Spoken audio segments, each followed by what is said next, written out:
Hey guys, welcome to India online form YouTube channel. Guys, आज की इस video में हम बात करने वाले हैं हिंदुस्तान पेट्रोलियम कॉर्पोरेशन लिमिटेड की new recruitment notification online form apply process के बारे में। कैसे आप सभी एलिजिबल कैंडिडेट्स यहां पर हिंदुस्तान पेट्रोलियम कॉर्पोरेशन लिमिटेड के अपने ऑनलाइन फॉर्म फिल कर सकते हो बिना कोई मिस्टेक किए हुए।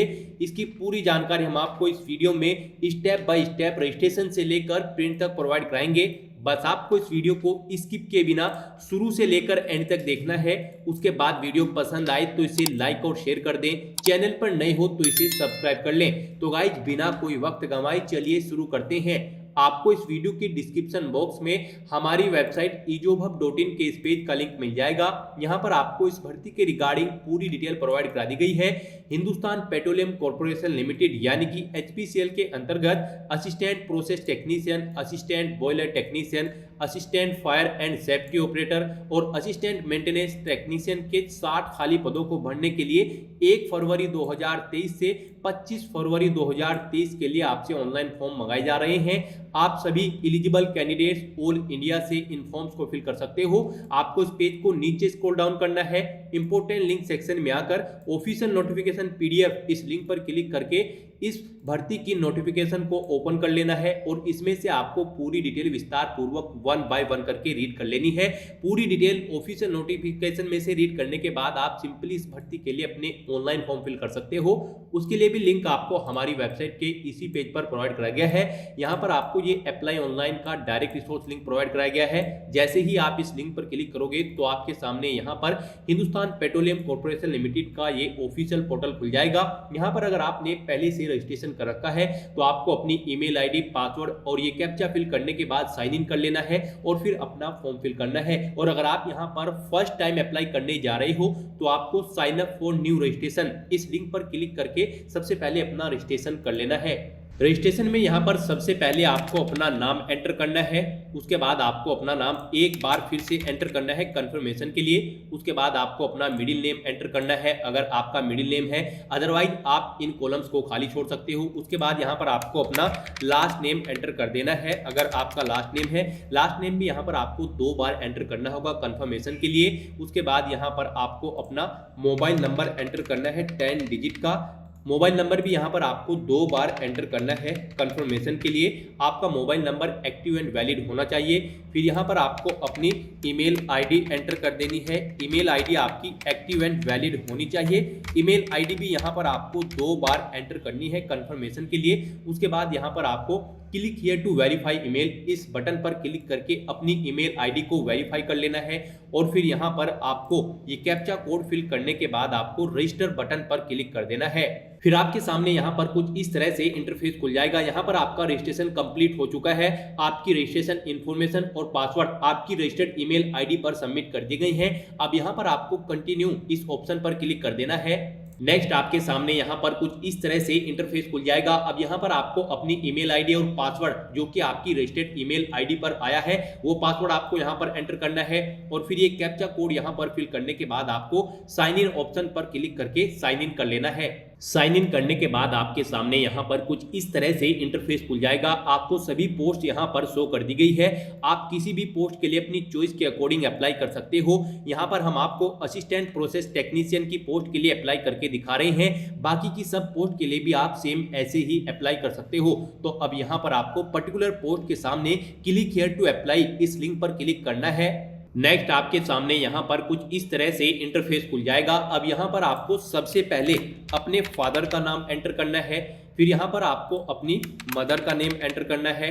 मदर का नाम एंटर करने के बाद यहाँ पर आपको अपनी एक्चुअल कैटेगरी सिलेक्ट कर लेनी है। फिर आपको यहाँ पर अप्लाइंग एज कैटेगरी में शेड्यूल या फिर अनरिजर्व अपने अकॉर्डिंग अपनी कैटेगरी सिलेक्ट कर लेनी है। उसके बाद यहाँ पर आपको अपनी सब कास्ट यानी कि कम्युनिटी यहाँ पर आपको एंटर कर देनी है। उसके बाद यहाँ पर आपको अपना जेंडर सिलेक्ट कर लेना है।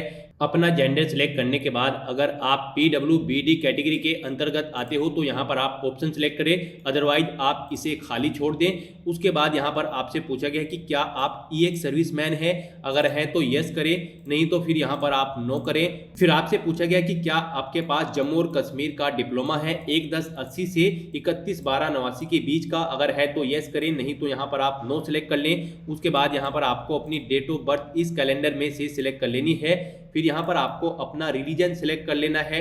उसके बाद यहाँ पर आपको अपना पैन नंबर एंटर कर देना है। पैन नंबर एंटर करने के बाद यहाँ पर अब आपको अपना आधार नंबर एंटर कर देना है। 12 डिजिट का अपना आधार नंबर आपको यहाँ पर एंटर करना है।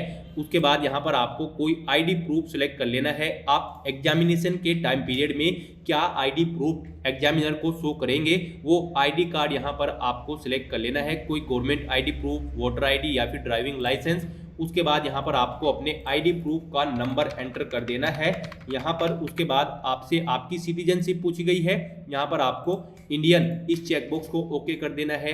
उसके बाद आपको अपना मैरिटल स्टेटस बताना है, आप मैरिड हो या फिर अनमैरिड। इसके बाद आपसे पूछा गया कि क्या आप HPCL के एग्जिस्टिंग एम्प्लॉय हैं, अगर हैं तो यस करें और फिर यहाँ पर अपना एम्प्लॉय नंबर एंटर कर दें, और अगर नहीं है तो यहाँ पर आप नो सिलेक्ट कर लें। इसके बाद आपसे पूछा गया कि क्या आपने HPCL में वर्क किया है एज ए GAT, अगर किया है तो यस करें और फिर यहाँ पर अपना GAT नंबर एंटर कर दे, और अगर नहीं किया है तो यहाँ पर आपको नो सेलेक्ट कर लेना है। उसके बाद यहाँ पर अब आपको आपकी एप्लीकेशन फीस का चार्जेस शो कर दिया जाएगा आपकी कैटेगरी के अकॉर्डिंग। यहाँ पर अगर आप रिजर्व कैटेगरी से बिलोंग करते हो तो आपको एप्लीकेशन फीस जमा नहीं करानी है। और यहाँ पर अब आपको वैलिडेट योर डिटेल्स इस ऑप्शन पर क्लिक करके अपनी सभी डिटेल्स को वैलिडेट कर लेना है। अपनी सभी डिटेल्स को वैलिडेट करने के बाद अब आपको यहाँ पर सेव एंड नेक्स्ट बटन पर क्लिक कर देना है। नेक्स्ट आपके सामने यहाँ पर कुछ इस तरह से इंटरफेस खुल जाएगा। अब यहाँ पर आपको सबसे पहले अपना कोरोस्पोंडेंस एड्रेस एंटर करना है। अपना कोरोस्पोंडेंस एड्रेस एंटर करने के बाद अब यहाँ पर आपको अपना परमानेंट एड्रेस एंटर करना है। और अगर आपका कोरोस्पोंडेंस एड्रेस और परमानेंट एड्रेस सेम है तो बस आपको सेम एज मेलिंग एड्रेस इस चेकबॉक्स को ओके करना है। ऑटोमेटिकली आपका परमानेंट एड्रेस भी आपके कोरोस्पोंडेंस एड्रेस के अकॉर्डिंग यहाँ पर फिल हो जाएगा। और फिर अब आपको यहाँ पर इस पेज को नीचे स्क्रॉल डाउन करना है और यहाँ पर रिटर्न टेस्ट के लिए अपना सेंटर सेलेक्ट कर लेना है जहाँ पर आप रिटर्न टेस्ट में पार्टिसिपेट करना चाहते हो। उसके बाद यहाँ पर आपको वैलिडेट योर डिटेल्स इस बटन पर क्लिक करके अपनी सभी डिटेल्स को वैलिडेट कर लेना है। अपनी सभी डिटेल्स को वैलिडेट करने के बाद अब आपको सेव एंड नेक्स्ट ऑप्शन पर क्लिक करना है। नेक्स्ट आपके सामने यहाँ पर कुछ इस तरह से इंटरफेस खुल जाएगा। अब यहाँ पर आपको अपनी एजुकेशनल क्वालिफिकेशन की डिटेल को फिल करना है। यहाँ पर आपको अपनी पोस्ट के अकॉर्डिंग डिग्री सिलेक्ट कर लेनी है। गाइस यहाँ से आप पोस्ट वाइज डिग्री की डिटेल्स यानी कि क्वालिफिकेशन की डिटेल ऑफिशियल नोटिफिकेशन में से चेकआउट कर सकते हो। जैसे कि असिस्टेंट प्रोसेस टेक्नीशियन की पोस्ट के लिए आपके पास 60% मार्क्स के साथ BSc विद केमिस्ट्री होनी चाहिए एज ए प्रिंसिपल सब्जेक्ट, या फिर 60% एग्रीगेट मार्क्स के साथ आपके पास डिप्लोमा होना चाहिए केमिकल इंजीनियरिंग, पेट्रोकेमिकल इंजीनियरिंग या फिर केमिकल इंजीनियरिंग फर्टिलाइजर में। ऐसे ही यहाँ पर आप पर्टिकुलर पोस्ट के सामने जाकर उसकी क्वालिफिकेशन की डिटेल चेकआउट कर सकते हो और उसके अकॉर्डिंग यहाँ पर आपको अपनी डिग्री या फिर डिप्लोमा को सिलेक्ट कर लेना है। हम यहाँ पर आपको असिस्टेंट प्रोसेस टेक्नीशियन की पोस्ट के लिए अप्लाई करके दिखा रहे हैं। उसके लिए यहाँ पर हमने bachelor of science chemistry select कर लिया है। आप अपने अकॉर्डिंग अपनी क्वालिफिकेशन यहाँ से चेकआउट करके कोई भी डिग्री सिलेक्ट कर सकते हो। उसके बाद यहाँ पर आपने ये डिग्री कितने ईयर्स में कंप्लीट की है वो यहाँ पर आपको एंटर करना है, यानी कि ड्यूरेशन कितने % मार्क्स आपने ऑब्टेन किए हैं यहाँ पर एंटर करना है। मंथ और ईयर ज्वाइनिंग, आपने कब ग्रेजुएशन में एडमिशन लिया था वो डेट यहाँ पर आपको एंटर कर लेनी है इन कैलेंडर में से। ज्वाइनिंग डेट यहाँ पर सिलेक्ट करने के बाद अब आपको पासिंग ईयर की डेट यहाँ से सिलेक्ट कर लेनी है इन कैलेंडर में से। उसके बाद यहाँ पर आपको अपनी यूनिवर्सिटी या फिर इंस्टीट्यूट का नाम इस लिस्ट में से चेकआउट कर लेना है। और अगर इस लिस्ट में आपकी यूनिवर्सिटी या फिर इंस्टीट्यूट का नाम नहीं है तो आपको अदर सेलेक्ट करना है और फिर यहाँ पर अपनी यूनिवर्सिटी या फिर इंस्टीट्यूट का नाम आपको एंटर कर देना है। तो इस तरह से यहाँ पर अपनी डिग्री या फिर डिप्लोमा की डिटेल यहाँ पर फिल करने के बाद अब आपके पास अगर कोई एडिशनल प्रोफेशनल सर्टिफिकेट्स हैं तो उनकी डिटेल्स आप यहाँ पर प्रोवाइड करा सकते हो। अदरवाइज आप इन कॉलम को खाली छोड़ सकते हो अगर आपके पास प्रोफेशनल सर्टिफिकेट्स नहीं है।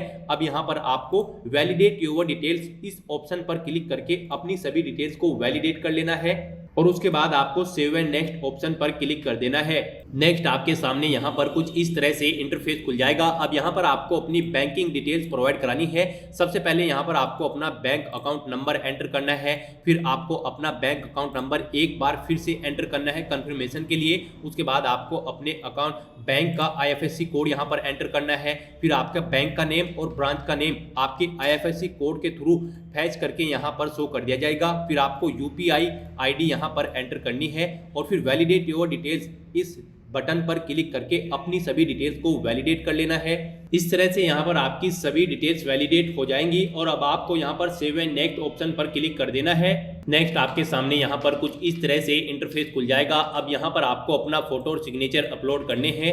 आपका फोटो यहाँ पर उसका मैक्सिमम साइज 200 KB रखा गया है, यानी कि आपके फोटो का साइज 200 KB से कम होना चाहिए। जेपीजी या फिर PNG या फिर GIF फॉर्मेट में आपका फोटो होना चाहिए। ऐसे ही यहाँ पर आपके सिग्नेचर का मैक्सिमम साइज भी 200 KB रखा गया है, ये भी जेपीजी या फिर PNG या फिर GIF फॉर्मेट में होना चाहिए। अब यहाँ पर आपको चूज फाइल बटन पर क्लिक करना है, फाइल को सिलेक्ट कर लेना है, यानी कि अपने फोटो और सिग्नेचर को, और उन्हें यहाँ पर आपको अपलोड कर देना है। अपना और फोटो सिग्नेचर यहाँ पर अपलोड करने के बाद अब आपको वैलिडेट योर डिटेल्स इस ऑप्शन पर क्लिक करना है और अपनी सभी डिटेल्स को वैलिडेट कर लेना है। उसके बाद यहाँ पर आपको सेव एंड नेक्स्ट ऑप्शन पर क्लिक कर देना है।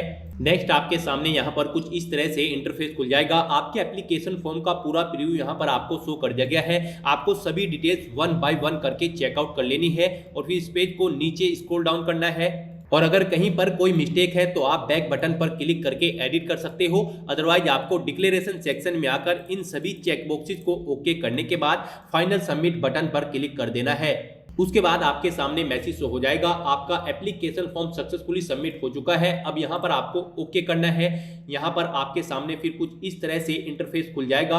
आपका एप्लीकेशन फॉर्म सक्सेसफुली सबमिट हो चुका है। एक एप्लीकेशन नंबर आपको प्रोवाइड करा दिया गया है, आपको इसे नोट डाउन करके रख लेना है। फ्यूचर रेफरेंस के लिए आपके एप्लीकेशन फॉर्म सबमिशन की एक ईमेल आपकी रजिस्टर्ड ईमेल आईडी पर भी सबमिट कर दी गई है। तो यहाँ पर अब आपको click here to print application form इस लिंक पर क्लिक करना है और अपने एप्लीकेशन फॉर्म का एक प्रिंट आउट ले लेना है फ्यूचर यूज के लिए, फ्यूचर रेफरेंस के लिए। तो गाइज ऐसे आप अपना HPCL technician, assistant fire and safety operator का ऑनलाइन फॉर्म फिल कर सकते हो। आज की वीडियो में बस इतना ही। आई होप ये वीडियो आपको पसंद आई होगी। अगर पसंद आई हो तो इसे लाइक और शेयर करें। चैनल पर नए हो तो इसे सब्सक्राइब कर लें। Thanks for watching.